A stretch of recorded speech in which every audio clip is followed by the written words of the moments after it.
Startup Growth Engines by Sean Ellis, Morgan Brown। Zomato, Facebook जैसे startups की तरह सभी स्टार्टअप्स यही चाहते हैं कि उनको सक्सेस मिले और जल्दी मिले। हर एंटरप्रेन्योर का यही ड्रीम होता है। तो हम आपको बता दें कि आपका ये ड्रीम सच हो सकता है। सिलिकॉन वैली के स्टार्टअप सभी के लिए रोल मॉडल हैं। सिलिकॉन वैली के सक्सेसफुल स्टार्टअप्स आज इसलिए सक्सेसफुल हैं क्योंकि उन्होंने क्लेवर मार्केटिंग टेक्निक का यूज किया। तो आखिर ये टेक्निक्स हैं क्या? इस बुक में हम यही जानने वाले हैं। इस समरी में हम जानेंगे कि आखिर किस तरह आप अपनी सर्विस और अपने प्रोडक्ट को फ्री में ऑफर करके भी पैसे अर्न कर सकते हैं। किस तरह जोमैटो ने सिचुएशन का फायदा उठाया और आखिर क्यों कभी किसी को एड्स के लिए पे नहीं करना पड़ेगा। तो चलिए शुरू करते हैं। सिलिकॉन वैली का नाम तो आप सभी ने सुना ही होगा, और अगर नहीं सुना है तो हम आपको बता दें कि ये वही जगह है जहां पर बहुत सारी सक्सेसफुल कंपनीज और स्टार्टअप्स की शुरुआत होती है। बहुत ही कम टाइम में यहाँ पर शुरू हुए startups billion dollars revenue generate करने लगते हैं और न जाने कितने कस्टमर्स को अपनी तरफ अट्रैक्ट करते हैं। एग्जाम्पल के लिए बात करते हैं ऊबर की।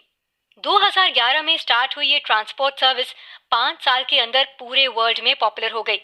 आज इस कंपनी की वैल्यू 62 बिलियन डॉलर्स है। ये काफी सोचने वाली बात है कि आखिर किस तरह कंपनी ने इतनी फास्ट ग्रोथ की। जितने भी स्टार्टअप जल्दी सक्सेस पा लेते हैं उनमें एक चीज कॉमन होती है, और वो ये कि वो सभी ट्रेडिशनल मार्केटिंग टेक्निक्स को अवॉइड करते हैं। बात करें उबर की ही तो उन्होंने कभी पुरानी मार्केटिंग टेक्निक जैसे कि सेल्स या एडवर्टाइजिंग पर ज्यादा फोकस नहीं किया, बल्कि अपने डेटा एनालिटिक्स के जरिए अपने क्लाइंट्स को टारगेट किया और फिर उनके उन्हीं क्लाइंट्स ने खुद उबर की मार्केटिंग की। बिजनेस करने के इस नए तरीके को ग्रोथ हैकिंग कहते हैं। इस अप्रोच से आप बहुत फास्ट तरीके से ग्रो कर सकते हैं, और ये सिर्फ एक स्पेसिफिक सेक्टर तक लिमिटेड नहीं है। ग्रोथ हैकिंग किसी भी तरह के बिजनेस की सक्सेस को मैक्सिमाइज कर सकती है। सक्सेसफुल ग्रोथ हैकिंग के लिए एक सिंपल फॉर्मूला है। अट्रैक्शन, रिटेंशन और जनरेटिंग रेवेन्यू की हेल्प जैसे बहुत सारे फैक्टर्स होते हैं जो कि आपको अच्छे रिजल्ट प्रोवाइड करते हैं। इसको पाने के लिए ग्रोथ हैकर्स को एक टीम ऑफ एक्सपर्ट्स की नीड होती है जो कि साइंटिफिक थिंकिंग से फेमिलियर हों। समरी में आगे हम कुछ बेस्ट ग्रोथ हैक्स के बारे में जानेंगे और समझेंगे कि किस तरह से आज के स्टार्टअप्स इनका यूज करते हैं। किसी प्रॉब्लम को सॉल्व करना सक्सेस की गारंटी प्रोवाइड करता है। हालांकि हो सकता है कि जो हम आपसे अभी बोलने जा रहे हैं वो आपने सुन रखा हो, लेकिन फिर भी एक बार इस इम्पोर्टेंट बात को फिर से सुनिए। सक्सेसफुल न्यू बिजनेस आइडिया वही होता है जिसमें आप अपनी ऑडियंस की प्रॉब्लम को आइडेंटिफाई करें और उसका सोल्यूशन उनको प्रोवाइड करें। और सबसे बड़ी प्रॉब्लम वही है जो किसी बड़े ग्रुप को अफेक्ट कर रही हो। एग्जाम्पल के लिए बात करते हैं ऑनलाइन एजुकेशन प्रोवाइड करने वाली एप्लीकेशन की। इंडिया में अगर किसी को किसी अच्छे कंपटीशन की तैयारी करनी होती थी तो उसे किसी बड़े सिटी में जाकर कोचिंग करनी पड़ती थी। ऐसे में उसे अपने घर से दूर, अपने माता पिता से दूर रहना पड़ता था। ऐसे में ये प्रॉब्लम काफी ज्यादा लोगों को अफेक्ट कर रही थी। फिर ऑनलाइन एजुकेशन प्रोवाइड करने का सिस्टम इंडिया में लाया गया। अनअकैडमी और बायजूस जैसे प्लेटफॉर्म का यूज करके कोई भी स्टूडेंट इंडिया के किसी भी कोने में बैठकर अपनी पढ़ाई कर सकता है।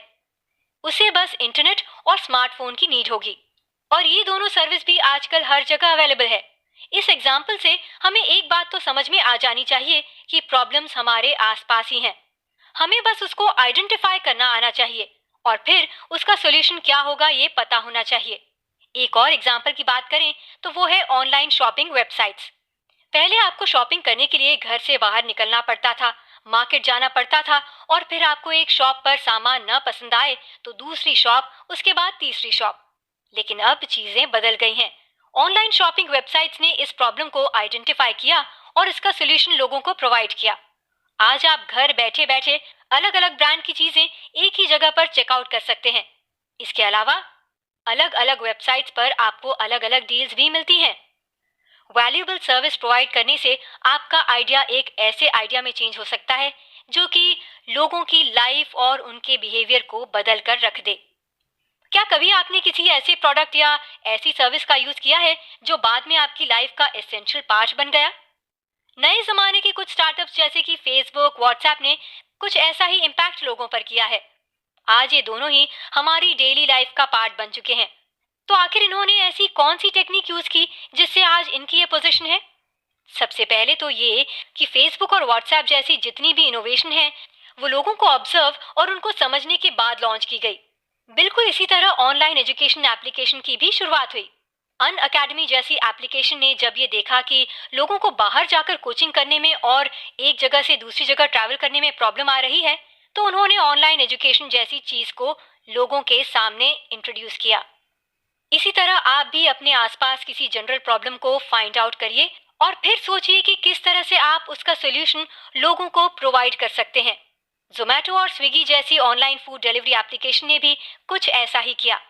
उन्होंने नोटिस किया कि जब भी लोगों को कुछ नया या फिर किसी रेस्टोरेंट से कुछ खाना होता है तो उन्हें वहां जाना पड़ता है। अगर उनका मन नहीं भी है तो भी उनको जाना पड़ेगा। लेकिन अब आप घर बैठे बैठे आराम से किसी भी रेस्टोरेंट से फूड ऑर्डर कर सकते हैं। आपको कुछ एक्स्ट्रा एफर्ट करने की नीड ही नहीं है। किसी भी बिजनेस को पहले लोकल में सेटअप करिए और फिर बाद में उसको एक्सपैंड करिए। अगर आपको ये आइडिया लग गया है कि आप लोगों की कौन सी प्रॉब्लम का सॉल्यूशन उनको प्रोवाइड करने जा रहे हैं, तो आप टेम्प्टेड होंगे कि आप अपने उस बिजनेस को ग्लोबली लॉन्च करें।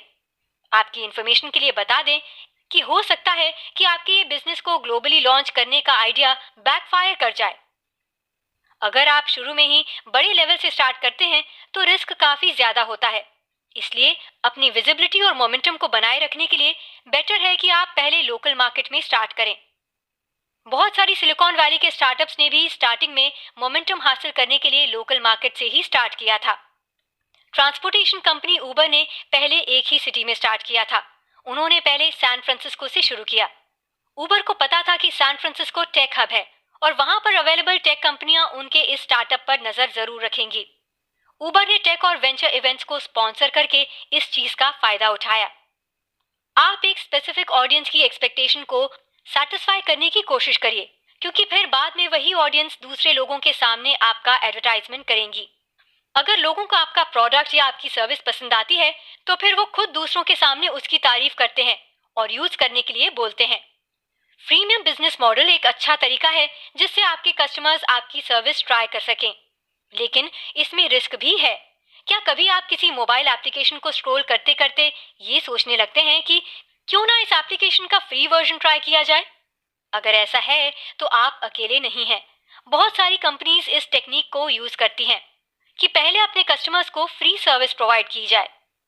इसी को फ्रीमियम मॉडल कहते हैं।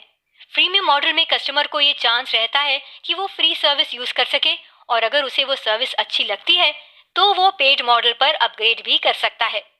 नोट टेकिंग एप्लीकेशन एवरनोट ने इसी बिजनेस मॉडल को यूज करके मिलियंस का रेवेन्यू जनरेट किया था। एवरनोट के यूजर्स एप्लीकेशन का एक्सेस तो फ्री में ले सकते हैं, लेकिन स्टोरेज, ऑफलाइन एक्सेस जैसी एक्स्ट्रा सर्विसेज के लिए उन्हें कंपनी को पैसे देने पड़ते हैं। एवरनोट की ये स्ट्रैटेजी सक्सेसफुल हुई क्योंकि उनको पता था कि कस्टमर जितना ज्यादा टाइम उनके एप्लीकेशन पर स्पेंड करेगा वो एप्लीकेशन के साथ उतना ही ज्यादा एंगेज हो जाएंगे। प्रीमियम मॉडल ऑफर करने के पीछे यही होता है कि आप अपने कस्टमर को अपग्रेड करने के लिए मोटिवेट कर रहे हैं। हालांकि ऐसा भी हो सकता है कि आपका मॉडल कस्टमर पर ऐसा कुछ इफेक्ट ही ना डाले कि वो अपग्रेड करने के बारे में सोचे। गिफ्ट हब ने सिमिलर चैलेंज फेस किया था जब उन्होंने फ्री सर्विस लॉन्च की थी और वो भी अनलिमिटेड स्टोरेज के साथ। इससे ये हुआ कि पूरा का पूरा यूजर कंटेंट हर किसी के द्वारा एक्सेसिबल था और दूसरा ये कि उनके सर्विस बिल्स लगातार इंक्रीज होते जा रहे थे। हालांकि बाद में उनको इस चीज से निकलने का सोल्यूशन भी मिल गया। उन्होंने प्राइवेट स्टोरेज ऑफर करना शुरू किया जो कि प्रोटेक्टिव कंपनीज के लिए था। फ्री टूल्स और कंटेंट ऑफर करके आप ज्यादा ऑडियंस तक पहुंच सकते हैं। बहुत सी ऐसी कंपनीज हैं जिनको फ्रीमियम मॉडल की हेल्प से सक्सेस मिली है। इसके अलावा एक और तरीका है जिसकी हेल्प से आप अपनी सर्विस या अपने प्रोडक्ट को ज्यादा लोगों तक पहुंचा सकते हैं।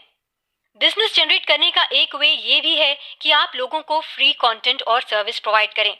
फ्री का मतलब ये नहीं कि आप बस डेमो वर्जन फ्री में प्रोवाइड करें, बल्कि इसका मतलब ये है कि आप free stand alone offer provide करके पोटेंशियल कस्टमर को अट्रैक्ट करें। प्रीमियम मॉडल की तरह इस मॉडल का मेन गोल यही है कि आपको पेइंग कस्टमर की अटेंशन अपनी तरफ खींचनी है। हबस्पॉट ने इसी स्ट्रैटेजी का यूज करके 2006 में एक शानदार स्टार्टिंग की थी। इस कंपनी ने अपने टूल्स और सर्विसेज की हेल्प से कस्टमर्स की कमर्शियल विजिबिलिटी को इम्प्रूव किया। HubSpot ने बहुत ही चालाकी से खुद की मार्केटिंग की और कस्टमर को ये यकीन दिलाया कि उनके द्वारा प्रोवाइड की जाने वाली सर्विस कस्टमर्स के लिए कितनी इंपॉर्टेंट है। उन्होंने मार्केटिंग ग्रेडर नाम का एक यूनिक टूल क्रिएट किया। इस टूल की हेल्प से लोग अपनी वेबसाइट की परफॉर्मेंस को एनालाइज कर सकते थे और अगर किसी की वेबसाइट ठीक परफॉर्म नहीं कर रही थी तो वो किस तरह से इम्प्रूव कर सकते हैं, ये चीज उनको HubSpot बताता था। इस तरह के फ्री टूल्स आपके बिजनेस और आपके कस्टमर्स के लिए बहुत अच्छे साबित हो सकते हैं। इस मेथड की हेल्प से आप अपने पोटेंशियल कस्टमर्स को फ्री सर्विस प्रोवाइड कर सकते हैं और साथ ही साथ आप इंपॉर्टेंट इंफॉर्मेशन भी गैदर कर सकते हैं। HubSpot ने यही तो किया था। पहले उन्होंने फ्री सर्विस की हेल्प से कस्टमर्स को बताया कि आखिर उनकी वेबसाइट खराब परफॉर्म क्यों कर रही है और उसके बाद उस प्रॉब्लम के सोल्यूशन के लिए उन्होंने चार्ज किया। सोशल और वायरल होकर आप इंप्रूव्ड एक्सपोजर अटेन कर सकते हैं। अब तक आपने ये जान लिया है कि किस तरह स्टार्टअप अपनी ग्रोथ को मैक्सिमम कर सकते हैं। अब नीड है ये जानने की कि मार्केट प्लेस में कंपनी का एक्सपोजर कैसे मैक्सिमम करना है। सबसे पहली चीज वायरल मार्केटिंग इस चीज के लिए की है।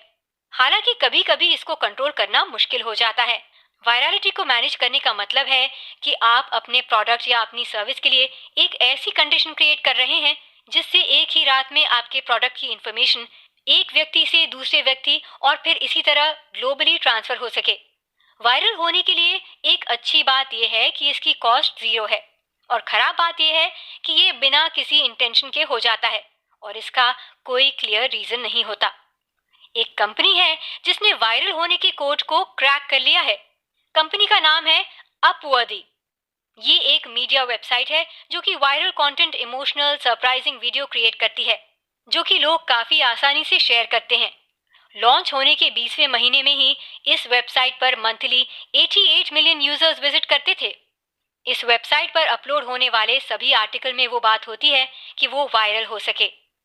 इसके अलावा एक और तरीका है जिससे कि वेबसाइट का एक्सपोजर इंप्रूव किया जा सकता है और वो है सोशल मीडिया प्लेटफॉर्म। फेसबुक द्वारा डोमिनेट किए जाने वाले इस टाइम में आप आसानी से अपना कस्टमर बेस इंक्रीज कर सकते हैं। येल्प ने इसी तरह सक्सेस अर्न की थी। उन्होंने फोटोज और फुल प्रोफाइल की हेल्प से सब्सक्राइब्ड कस्टमर का एक अच्छा नेटवर्क क्रिएट किया। यहाँ पर आने वाले सभी यूजर्स की कोई ना कोई आइडेंटिटी थी जिससे कि ये प्लेटफॉर्म ट्रस्टवर्दी बना। कुल मिलाकर आज की चेंज होती इकोनॉमी में ट्रेडिशनल मार्केटिंग स्ट्रैटेजी का कोई काम नहीं है। अगर आपको अपने स्टार्टअप को सक्सेस बनाना है तो इसके लिए इम्पोर्टेंट है कि आप कोई नया तरीका अपनाएं। आज जितनी भी कंपनीज मार्केट में अच्छा परफॉर्म कर रही हैं, उन सभी ने अपनी ग्रोथ को मैक्सिमम करने के लिए नई नई मार्केटिंग टेक्निक्स का यूज किया है। क्या करें? फ्रीमियम मॉडल का यूज करें और इंश्योर करें कि वो आपके लिए राइट है। फ्रीमियम मॉडल को इम्प्लीमेंट करते टाइम सबसे पहले आप खुद से ये सवाल करें कि क्या आपके सर्विस या आपके प्रोडक्ट को सीखने के लिए कुछ टाइम चाहिए होगा। अगर आपका आंसर यस है तो फिर कस्टमर आपकी सर्विस या आपके प्रोडक्ट के लिए पे करेगा। रिसर्च के अकॉर्डिंग कस्टमर उसी चीज के लिए पे करता है जिसको सीखने में उसका थोड़ा टाइम लगे, क्योंकि उनको ये एक इन्वेस्टमेंट की तरह नजर आता है।